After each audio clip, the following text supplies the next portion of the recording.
During the next few days, James seemed more and more unfazed by goods traffic, or even getting his paint dirty. While the other engines agreed this was a much needed change for the better, the fact it was so sudden was undeniably unusual. What's wrong? He called out. I have to pull a goods train! Donald exclaimed. And the coaches, not goods! If you wanted a goods engine, find someone bigger and dumber!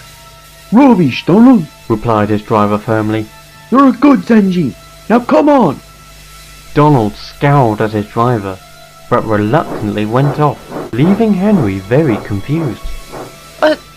First James, and now Donald.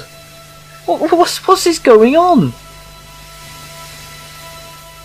All throughout the day, Donald was very violent and abusive to the truck, even when they behaved.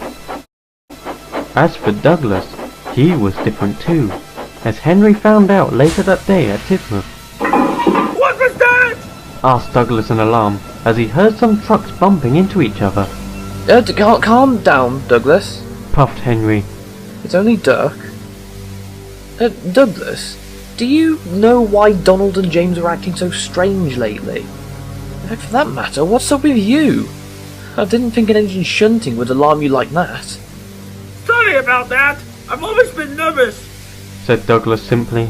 I'm just not used to noises as loud as those rolling stock being bumped together.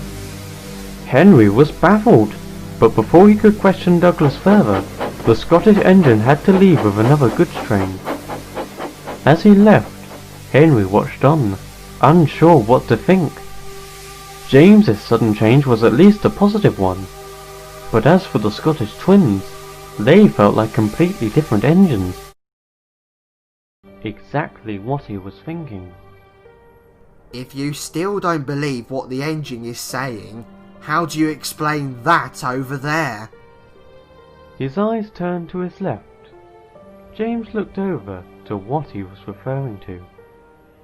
And then he froze. What? What he saw couldn't be real. There was no way it was.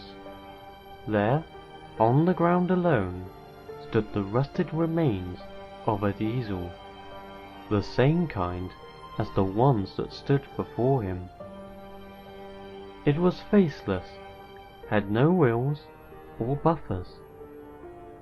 It was nothing more than an empty shell. That poor engine was cut up 2 days ago. He accepted it, but only hoped it would be quick and painless. Unfortunately, that isn't how it goes. James felt sick in the boiler. He looked at the long line of diesels, most of which hadn't spoken once